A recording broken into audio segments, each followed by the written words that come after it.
주님 안에서 승리하는 복된 하루가 되시기를 간절히 축원을 드립니다. 어느 한 교회에서 아프리카로 단기 선교를 가게 되었습니다. 근데 이제 갈 때 그냥 가지 아니하고 이제 아무래도 선물을 가져가게 되는데 그때에 그 아프리카 사람들에게 필요한 것이 무엇이냐 그랬더니 옷을 좀 가져오면 좋겠다라고 해서 그래서 헌옷을 많이 모아가지고 그래서 그 헌옷을 가지고 가게 되었다고 합니다. 교회에서 예배를 드리는데 저도 이제 그 케냐 선교지에 가서 예배 드릴 때 경험했지만 보통 예배가 한 3시간은 드립니다.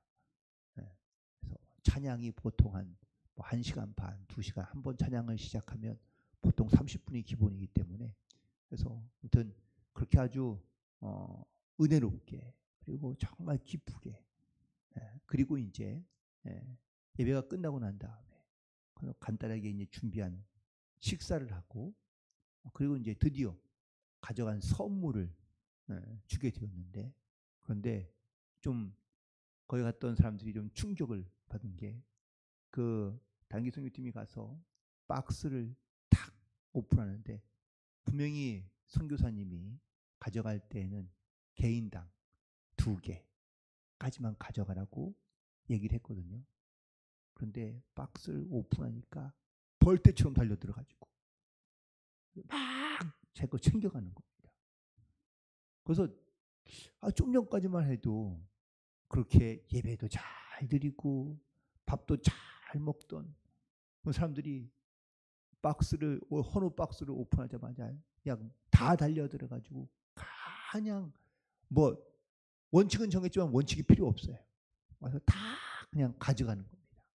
그리고 가져가는 자기가 입던 옷을 다 벗어버리고 다시 또 그것으로 바꿔 입고 막 그리고 또 언제 그러는데 자기들이 모여가지고 시시락락거리면서 너 옷을 이쁘다 뭐 어떤 옷이 어울린다 안 어울린다 뭐 자기들끼리 얘기하면서 입는 모습을 보면서 좀 충격이 왔는 거예요. 그래서 아니 어떻게 이러냐라고 이렇게 물어봤더니 다른 교회에서도 이렇게 헌옷을 한번 가져왔는데 그 헌옷에서 뭐가 나왔을까요? 동전도 나오고 지폐도 나오고 심지어 어떤 사람은 내 귀금속 귀걸이까지 나온 거예요. 그러니까 이 아프리카 사람들이 헌옷에 돈도 들어있고 또 귀금속도 들어있구나 라는 것을 이미 벌써 알게 된 거죠. 그러니 여러분들 헌옷을 순서대로 가져갈까요? 아니면 먼저 가져가는 게 임자일까요? 그렇죠. 먼저 가져가는 게 임자인 거예요.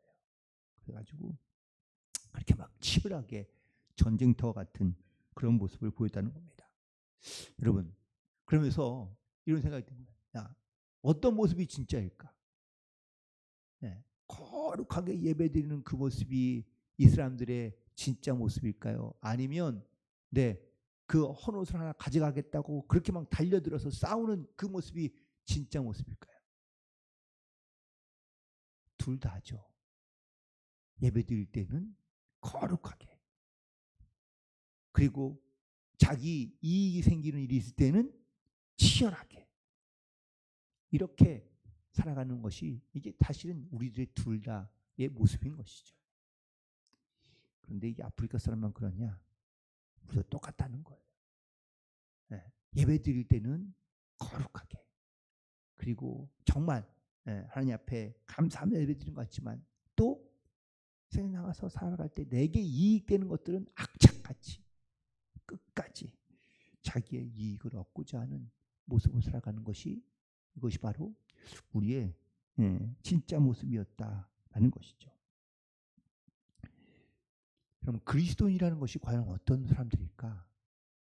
오늘 본문에서 안디옥에 있는 그리스도인들이 많은 사람들 가운데 그리스도인으로 불려지게 되었다라고 이렇게 얘기하고 있는데 오늘 말씀 속에서 그럼 그리스도인이라는 것이 과연 무엇일까? 라는 것을 다시 한번 생각해 보게 됩니다. 그리스도인이란 그리스도를 따라 살아가는 사람들을 의미합니다. 말씀 혹은 예수님이 보여줬던 어떠한 삶의 본, 신앙의 자세 또한 그 신앙을 통하여 열매 맺게 되는 삶의 열매들을 통하여, 믿음의 열매들을 통하여 많은 사람들 가운데 불려지게 된 그리스도인. 이 그리스도인이라는 말 가운데는 두 가지의 의미가 있습니다. 첫 번째는 조롱하는 말의 의미가 있어요. 그러면 그리스도인이라는 것이 무슨 뜻일까요? 우리말로 표현하면 예수쟁이. 이게 그리스도인인데, 그러면 바로 지금 이 사도행전 11장에 등장하고 있는 이 시대에 그리스도인이라는 것이 과연 좋은 말로 불려진 것일까? 쉽게 한번 다시 한번 생각해 보면, 여러분, 예수님에 대하여 복음을 전하고 증거하는 사람들이 생겼습니다. 그런데 예수님이 어느 나라 사람이에요? 이스라엘 사람이죠. 당시에 온 세계를 다스리는 패권 나라는 어느 나라입니까? 로마예요. 로마가 전 세계를 다 지배하고 다스리고 있는데, 예수님이, 그들이 이제 와서 예수님이 메시아라고, 예수님이 구세주라고 증거하고 있는 예수님은 로마 사람입니까? 아니요.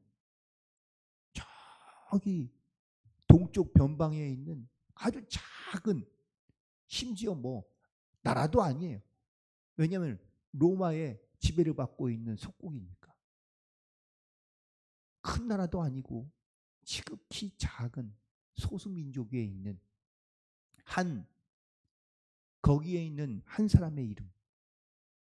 이게 과연 많은 다른 사람들 가운데 그 예수라는 사람이, 혹은 또 그리스도라는 그 사람이 과연 많은 사람들 가운데 얼마나 영향력을 줄 수 있었을까요? 물론 예수님이 살아 생전에 당시에 그 이스라엘 나라의 유대인은요, 많은 사람들이 예수님을 따르기도 하고, 혹은 또 예수님의 말씀을 듣기도 하고, 센세이션한 그러한 어떤 능력과 혹은 또 인기가 있었던 사람인 것은 분명하지만, 그게 다른 나라에는 무슨 영향력이 있었을까요? 아무것도 없었을 겁니다.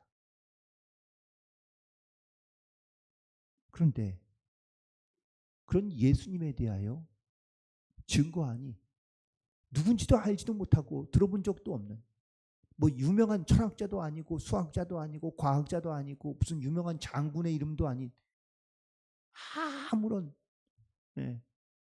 잘 알지 못하는 사람의 이름을, 혹은 또 그 사람의 어떤 말씀과 또한 그 사람의 어떤 삶을 따라 살아가는 것이, 이것이 과연 다른 나라 사람들, 다른 문화 사람들, 전혀 이스라엘의 문화나 하나님에 대하여 듣지도 알지도 못하는 사람들 가운데 예수를 전한다는 것이, 또한 그 예수님의 삶의 모습대로 살아가는 것이, 이것이 과연 정말 존경받고 사랑받을 만한 일인가? 그래서 그리스도인으로 불려지게 됐는데, 그리스도인들은 그래서 비하하는 말 중에 하나였다라는 것이죠. 야, 우리는 너희 같은 사람들은 인정 안 해. 그냥 니들끼리 알아서 이렇게 살아가는 사람들, 그런 사람들을 빗대어 그리스도인이라 불렀다는 사실인 것이죠. 하지만 그런 멸시하고 비하하는 의미만 있느냐? 두 번째 의미는 존경하는 의미에서 그리스도인으로 불렀다라고 이렇게 이야기하고 있습니다. 오늘 우리가 있는 말씀 가운데 26절에 있는 말씀이죠. 안디옥에서 비로소 그리스도인이라 일컬음을 받게 되었더라. 수많은 그리스도인들이 생겨나기 시작했는데, 사람들, 예수를 믿는 사람들을 그리스도인이라 부르기 시작한 첫 번째 장소가 안디옥이었다는 거예요.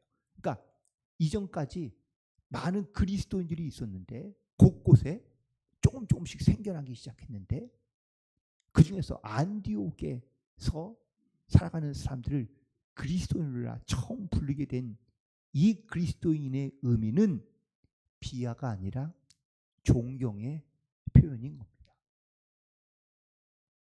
저들이 주장하고 저들이 말하는 모습을 보니, 그들이 진실을 말하고 헛되게 살지 아니하고 거룩하게 살려고 노력하는 이런 모습들을 보니 많은 사람들 가운데 저 사람이 말로만 하는 것이 아니라 정말 진실하게 그 말대로 살려고 노력하는구나.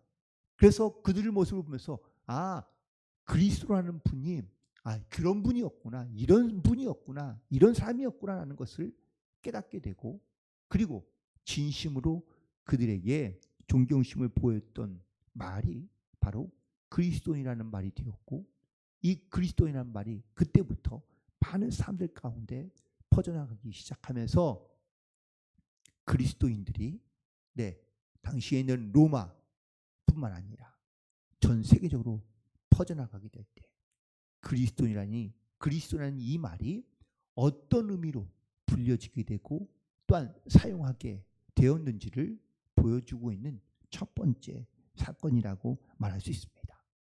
자, 그런데 오늘 이 본문에 있는 말씀 가운데 핵심은 그렇게는 그리스도인들이 이렇게 잘 살아가고 또한 삶의 모범을 보이며 그리고 삶의 어떤 이러한 그런 확실하고 분명한 그런 믿음의 자세를 가지고 살아가는 것, 그것이 사람의 힘으로만 가능했던 일이냐? 앞서 단계 선교팀의 그 아프리카 선교팀에 대한 이야기를 잠깐 했었죠. 아프리카 사람들이 예배를 드릴 때는 그렇게 거룩하고 온전한 것 같다가 헌옷을 가져갈 때는 막 달려들어서 싸웠던 그 모습, 둘 다 진짜 모습이라고 말씀을 드렸는데, 이 당시 지금 사도행전 시대 11장에 있는 이렇듯 안디옥뿐만 아니라 곳곳에서 말씀과 복음으로 살아가는 그리스도인들은 단순히 말로만 살아가는 것이 아니라 삶의 모습으로 그들 가운데 나타내고 보여주었다라는 사실입니다. 그런데 그들이 이렇게 할 수 있었던 이유는 과연 무엇일까? 오늘 말씀 21절의 말씀에 보면 주의 손이 그들과 함께 하시니 수많은 사람들이 믿고 주께 돌아오더라 라고 말하고 있습니다. 여러분, 사람이 가지고 있는 어떤 성품과 아니면 사람이 갖고 있는 모습으로 생각으로 살아가면은요, 그렇게 신앙과 믿음으로 살아가는 것 같기도 하다가도 또 내 어떤 이익이 생기고 나에게 어떤 문제가 생기면 다시 자기의 본래의 모습으로 돌아갈 수 있는 게 이것이 바로 우리의 모습입니다. 그런데 안디옥에 있던 그리스도인들이 그리스도인이라 존경받고 칭송받고 또 많은 사람들 가운데 그런 선한 영향력을 흘려보낼 수 있었던 가장 핵심적인 이유는 바로 주의 손이 그들과 함께 하셨기 때문인 줄로 믿습니다. 단순히 그들이 복음을 전하고 또한 예수가 그리스도라는 것을 선포하며 예수가 주님이시라는 것을 선포하기 시작했을 때 수많은 사람들이 그 말을 듣긴 했죠. 하지만 정말 그 말씀이 그들의 마음과 심령 가운데 들어가며 또한 때로는 그 말씀이 찔림이 되기도 하고 그 말씀이 은혜가 되기도 하고 그 말씀에 놀라운 기적과 역사들이 일어날 수 있었던 것은 바로 주님의 손이 그들과 함께 하셨기 때문인 줄로 믿습니다. 여기서 우리가 깨닫게 되는 귀한 교훈은 누구든지 겸손하게 하나님의 손에 붙들리기만 하면 내가 어떤 존재인지는 중요하지 않고 나를 통하여 하나님께서 일하시고 역사하시게 되면 수많은 사람들 가운데 이런 하나님의 놀라운 은혜와 역사가 나타나고 선포되게 되는 줄 믿습니다.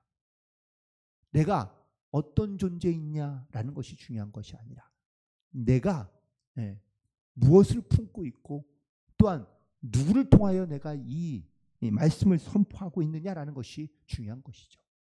내 안에 하나님의 능력과 하나님의 또한 역사가 우리가 함께하고 있을 때 우리가 입을 열어 선포하기 시작하면 내 안에 계신 하나님께서 나타나시고 역사하시고 또한 그렇게 하나님께서 우리 가운데 함께 하실 때 이런 놀라운 믿음의 역사들과 복음의 역사들이 우리 가운데 나타나게 해 주시는 줄로 믿습니다. 하나님이 역사하시니 하나님 손에 붙들기만 하면 이렇게 아무것도 아닌 그런 미천한 존재이지만 또 심지어 다른 타 문화권에 있는 특별히 헬라인들에게 오늘 복음이 전해지기 시작하는데 헬라 사람들은 당시에 철학적이든 문학적이든 아니면 사회적으로 봤을 때에 어쩌면 가장 지식적으로나 학식적으로 가장 높은 그러한 수준에 있는 사람들이었다고 자부심을 갖고 있던 사람들이거든요. 그런데 이런 사람들에게 예수님이 증거되고 복음이 증거될 때 그들이 그런 예수님을 믿고 받아들여서 그래서 그들이 회개하고 또한 하나님의 말씀 가운데 나올 수 있었던 이유는 말씀을 전하는 사람들이 그들의 지식이 훨씬 더 나았기 때문도 아니고 또한 그들의 삶의 기반이나 아니면 삶의 모습이 그들보다 훨씬 더 좋은 그런 퀄리티를 갖고 있는 것이 때문이 아니었습니다. 복음을 전하는 자들은 한결같이 부족하고 연약하고 혹은 또 작은 소수의 사람이었지만 그들이 주님께 손에 붙들려 있으니 그들이 나아가며 복음을 전할 때마다 성령께서 함께 하시고 역사하시니 그 성령의 역사하심을 통하여 많은 사람들 가운데 이런 놀라운 영적인 변화들이 나타나게 된 줄로 믿습니다. 구원받은 그리스도로 산다는 것은 여러분 내가 예수를 믿었기 때문에 나에게 이제 아무런 고난도 또 어려움도 없을 것이다 라고 말하는 거 의미하고 있는 것은 아닙니다. 예수를 믿기 때문에 복음을 전할 때 오히려 많은 폭풍과 혹은 시련을 겪을 수도 있습니다. 하지만 그 시련 가운데 주님이 나와 함께 하신다면 주님 손에 붙들림 바 되어 우리가 이 땅 가운데 나아간다면 우리를 주님의 은혜의 도구로 복음의 도구로 사용하여 주셔서 우리가 많은 사람들 가운데 그리스도인이라고 칭송받는 그것이 또 어떤 사람들에게는 비난과 조롱의 말로 사용할 수도 있지만 많은 사람들 가운데 그렇게 하나님의 손에 붙들려 복음을 전하는 사람들을 통하여 하나님은 또한 역사하시고 일하시고 주님의 영광이 나타나는 그런 믿음의 고백으로 우리 가운데 함께해 주실 줄로 믿습니다. 바로 이렇게 주님의 길을 갔던 많은 사람들이 복음의 길을 열어놓고 또한 지금까지도 우리 가운데 역사하고 있는 것처럼 동일하게 또한 우리를 통하여서 이렇게 복음이 증거되고 선포되며 또한 그런 우리의 모습을 보면서 그리스도인이라 칭찬받고 칭송받아 하나님의 영광을 나타내며 이 땅 가운데 담대히 살아가는 하나님을 기쁘시게 하는 삶을 살아가는 그런 저와 여러분이 되기를 주님의 이름으로 간절히 축원을 드립니다. 기도하시겠습니다.